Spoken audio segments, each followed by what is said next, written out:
सभी को नमस्कार। आज हम कक्षा 8 एनसीईआरटी हिंदी पाठ्य पुस्तक वसंत के अध्याय 17 बाज और सांप इस पाठ के प्रश्न अभ्यास हम इस वीडियो में हल करेंगे। सर्वप्रथम मैं संग्राम सिंह, केंद्रीय विद्यालय संगठन, आपका अपनी इस कक्षा में हार्दिक अभिनंदन करता हूं। आइए आगे बढ़ते हैं। अध्याय 17 बाज और सांप प्रश्न अभ्यास। सर्वप्रथम कहानी से। कहानी जो ये है उसमें घायल होने के बाद भी बाज ने यह क्यों कहा, मुझे कोई शिकायत नहीं। विचार प्रकट कीजिए अपने। देखो, जो बाज था वो घायल हो चुका था परंतु उसे कोई शिकायत नहीं थी। क्यों? क्योंकि उसने पूरी जिंदगी, पूरा जीवन समझौता नहीं किया, अपने अधिकारों के लिए लड़ा, लड़ने में उसने विश्वास रखा, जी भरकर उड़ान उसने उड़ी।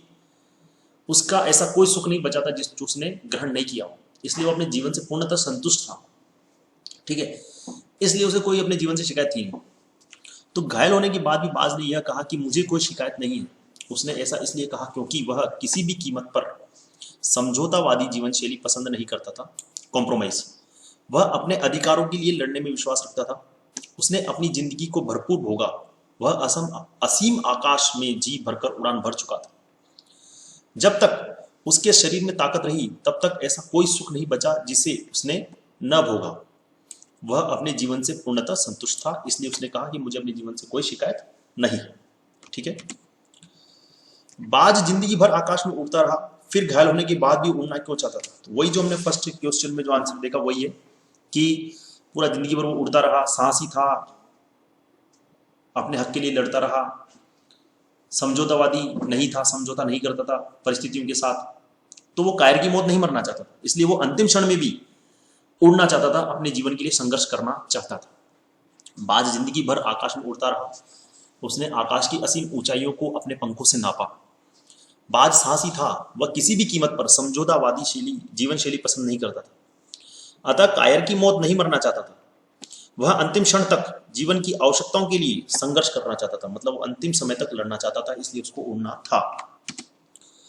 सांप उड़ने की इच्छा को मूर्खतापूर्ण मानता था। सांप जो था उसने पूरे पाठ के दौरान, पूरी कहानी के दौरान उड़ने की जो इच्छा उसको मूर्खतापूर्ण माना, फिर भी उसने उड़ने की कोशिश क्यों की? तो उसने उड़ने की कोशिश इसलिए की क्योंकि जो बाज था वो मर रहा था, फिर भी वो उड़ना चाहता था। तो सांप के मन में भी उत्सुकता जगी कि मैं भी उड़कर देखूं कि आकाश का जीवन कैसा है। वो इस रहस्य का पता लगाना चाहता था, इसलिए वो भी उड़ना चाहता था। तो सांप उड़ने की इच्छा को मूर्खतापूर्ण मानता था क्योंकि वह मानता था कि वह उड़ने में सक्षम नहीं। पर जब उसने बाज के मन में आकाश में उड़ने के लिए तड़प देखी, तब सांप के मन में भी उत्सुकता जगी कि आकाश का मुक्त जीवन कैसा होता है, इस रहस्य का पता लगाना ही चाहिए। तब उसने भी आकाश में एक बार उड़ने की कोशिश करने का निश्चय किया। ठीक है।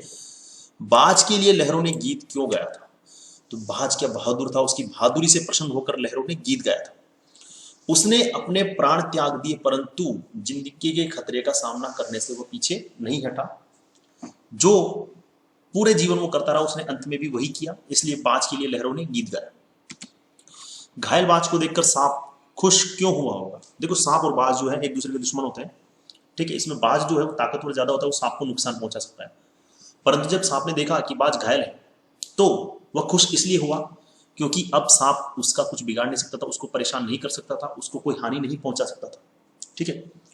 तो सांप का शत्रु बाज है, चूंकि वो उसका आहार होता है।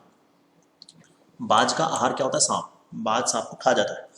घायल बाज उसे किसी प्रकार का आघात नहीं पहुंचा सकता था, इसलिए घायल बाज को देखकर सांप के लिए खुश होना स्वाभाविक था। ठीक है। अब है भाषा की बात। तो कहानी में से अपनी पसंद के 5 मुहावरे चुनकर उनका वाक्य में प्रयोग कीजिए। देखो, एक है भाप लेना, हिम्मत बांधना, अंतिम सांस गिनना, मन में आशा जागना, प्राण हथेली में रखना। देखो, भाप लेना, भाप लेना मतलब अनुमान लगा लेना। तो बच्चों का मुंह देखकर माताजी ने परीक्षा का क्या नतीजा आया होगा ये भाप लिया। होता है, अगर हमारा एग्जाम पेपर अच्छा होता है तो हमारे फेस पर दिखाई देता है, घर वाले खुश हो जाते हैं। और अगर हमारा पेपर बिगड़ जाता है, पेपर गंदा होता है, तो हमको घर वाले घर जब पहुंचते हैं तो हमारा मुंह देखकर वो भाप लेते हैं कि इसका पेपर ठीक नहीं हुआ है। हिम्मत बांधना, हिम्मत बांधना मित्र के आने पर ही परीक्षा के लिए राहुल की हिम्मत बनती। ठीक है। मोटिवेट करना, मोटिवेट होना, हिम्मत बांधना मतलब तैयार होना। अंतिम सांस गिनना, अंतिम सांस गिनना मतलब अंतिम, अब मृत्यु निश्चित है।